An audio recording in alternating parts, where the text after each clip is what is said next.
Byagenda gute ndamutse nkubwiye ko abantu bagukoresha akenshi atari bariya bakubeshya burya igihe muvugana? Abantu bagukoresha muri ubu buzima ni bariya bakubwiza ukuri ariko bo bakabasha kukugorekamo ukuntu. Urabona, abantu bagukoresha neza muri ubu buzima ubusanzwe ntabwo baburana nawe bajya impaka, baremera gake gake, ahubwo bakora ibimenyetso bigaragaza ko muri kumwe. Abantu nk'abo bamera neza nk'aho muri kumwe ku buryo utangira gutekereza ko bari kukumva. Igihe umaze kubizera byose washyize hasi, baguteramo urubuto rwabo bifuza ko rumera muri wowe. Batuma wiyumva nk'aho ibitekerezo byose byavuye muri wowe. Batuma wizera ko nta n'umwe uri kugufatira umwanzuro. Nta nubwo bakugenzura bakoresheje imbaraga, bakuyobora bakoresheje imbaraga zabo ku buryo ubibona, ahubwo bakoresha kuguha ibitekerezo. Ntabwo batuma uhindura ubwonko n'ibitekerezo byawe, ahubwo bakozamo agati ku buryo utekereza ko wakoze amahitamo n'umwanzuro wawe. Batuma utekereza ko wifatiye umwanzuro, kandi aho niho umutego wabo uba uri wa nyawo. Mu by'ukuri hoya, ntabwo uba wifatiye umwanzuro. Abantu bakoresha abandi muri ubu buzima, abo twita true manipulators, kenshi aba ntabwo barwana no kugushyiramo ibitekerezo byabo, ahubwo bo batuma wowe ubwawe wiyemeza ko ubwawe ugomba kuyoboka ibitekerezo byabo. Igihe ujya kubitahura, usanga waramaze kugira uruhare rwawe mu kwirangiza. Iyi ni Télé Montagne Rwanda, nitwa Ismael Mugisha. Ikiganiro ni agatabo amasomo y'ubuzima. Uyu munsi tugiye kurebera hamwe uburyo butandukanye wamenya ko abantu bari kugukoresha, ndetse n'ubundi cyangwa se n'uburyo wabyivanamo. Ni ibihe bimenyetso? Twibuke ko buriya abantu badukoresha buri munsi mu buzima bwa buri munsi. Abantu baratubara, abantu badushyira mu bintu tudashaka mu buzima bwa buri munsi, maze tukibwira ko ari twe turi kwigenzura no kwifatira imyanzuro. Kandi nyamara uyu munsi ushobora kubasha kuba wamenya ibimenyetso bizakwereka ko uri kugenzurwa, unakoreshwa n'abantu, cyangwa se unakoreshwa ibintu utakabaye uri gukora. Ibimenyetso bizakwereka ko uri gukoreshwa ibintu ukaba utari kubikora, cyangwa se uri kubikora ubizi cyangwa se utabizi, nyamara uri gukoreshwa ni ibihe? Ikaze, nimukomeze mukore subscribe.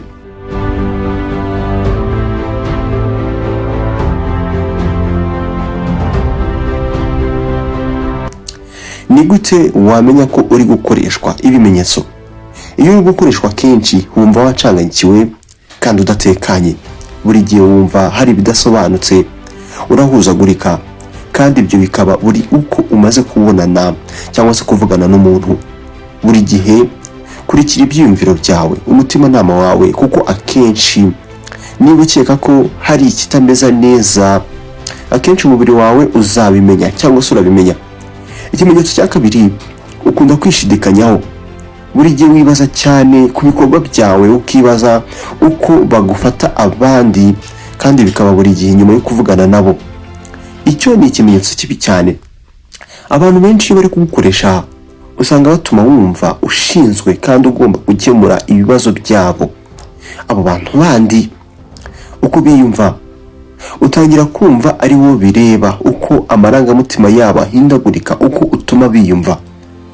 Niyo bisa naho ubarimo ideni ry'ikintu runaka, kandi akenshi usaba imbabazi uzisabira ibintu bo ubwabo bakoze, utanakoze na gato, ahubwo wowe wumva uhangayitse, ufite ubwoba, ku buryo uba umeze nkaho uri kugendera hejuru y'amagi wirinda kubababaza. Uramutse witaye ku bikorwa by'abandi ndetse n'uburyo bakoresha, nabwo wabasha kumenya umuntu uri kugukoresha n'igihe abikora. Abantu nk'aba uzabirinde cyane. Abantu bakabya, ibi ni ibyitwa love bombing. Bagushimagiza kenshi ku tuntu twinshi, baguhata impano nyinshi, ndetse bakakwereka ko bakwitayeho cyane, kandi ibyo bakabikora vuba kandi kare mukimenyana, kugira ngo babashe kukwigarurira mu byerekeye icyizere cyawe kandi bagatuma ubishingikirizaho.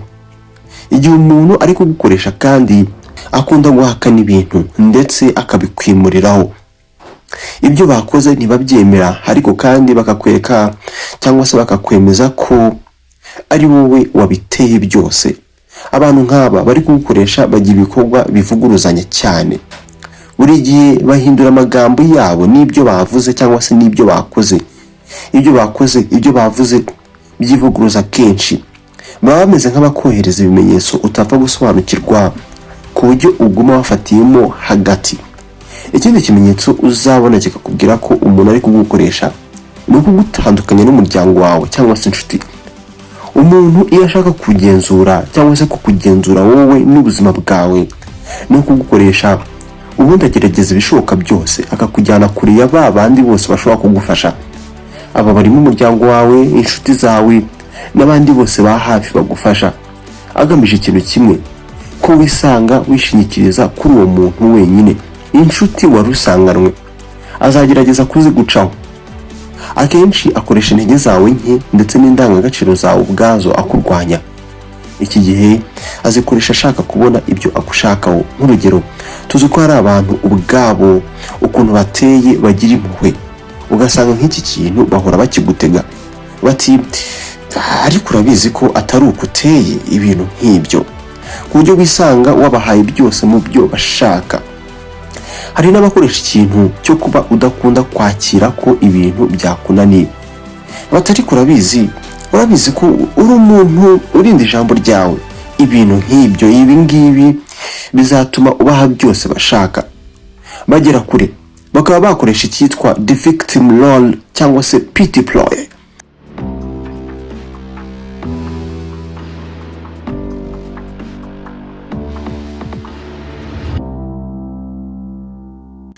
Umuntu ushaka kugukoresha aba ashobora kukwigaragariza cyangwa se kwigaragaza buri gihe nk'uwarenganye, ku buryo azamura amarangamutima yawe y'impuhwe, maze byose yakoze bigahinduka ubusa imbere yawe cyangwa se imbere ye cyangwa se no mu bandi. Iyo utamugiriye impuhwe nk'uko abishaka, atuma wiyumva nk'umuntu utagira umutima. Ubundi buryo bakoresha ngo babashe kukugenzura cyangwa se kugenzura ibikorwa byawe ni ugukoresha ingaruka bajyanisha cyangwa se bazijyanisha n'amarangamutima yawe. Nk'urugero, bashobora kukubwira bati nibura iyo ubyitaho ukabiha umwanya byari bugende gutya. Iki gihe babasha kugenzura ibikorwa byawe. Ikindi abantu bakoresha iyo bashaka kugenzura no kugukoresha ni ugukoresha uguceceka no kukwima amagambo.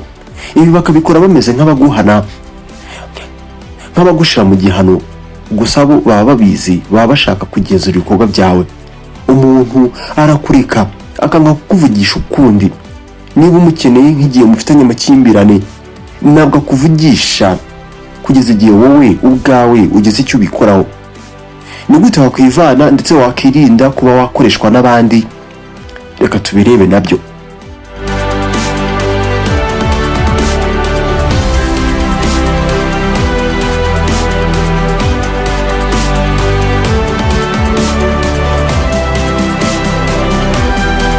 Iki gihe bisaba ko ushyiraho ibintu ntarengwa bya bindi utabasha kuganira n'umuntu iyo yabikoze.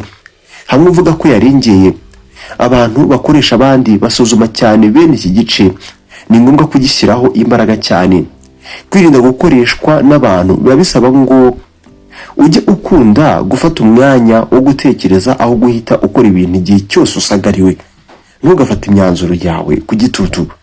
Abantu bagukoresha usanga bakunda kukwirukansa. Jya ubabwira uti nkeneye igihe cyo kubitekerezaho, iki gihe wabona ndetse no kuvugana nawe ukundi. Shyira imbaraga cyane mu kongera icyizere wigirira. Uko umenya agaciro kawe n'uburiwe, ni nako abantu bibagora cyane kuba bagutesha agaciro cyangwa se ngo bagukoreshe. Menya agaciro kawe, ibyo ushaka ndetse n'ibigushishikaza. Biba byiza cyane gufata amakuru no kuyabika by'uwagambiriye kugukoresha, ukaba wabiganiraho n'inshuti cyangwa se abandi bantu wizeye. Iki gihe bizatuma umenya uburyo warebamo ibyabaye kandi utabogamye. Hamwe n'ubu buryo wabasha gukomeza no kubaka ubuhangange bwawe mu bandi.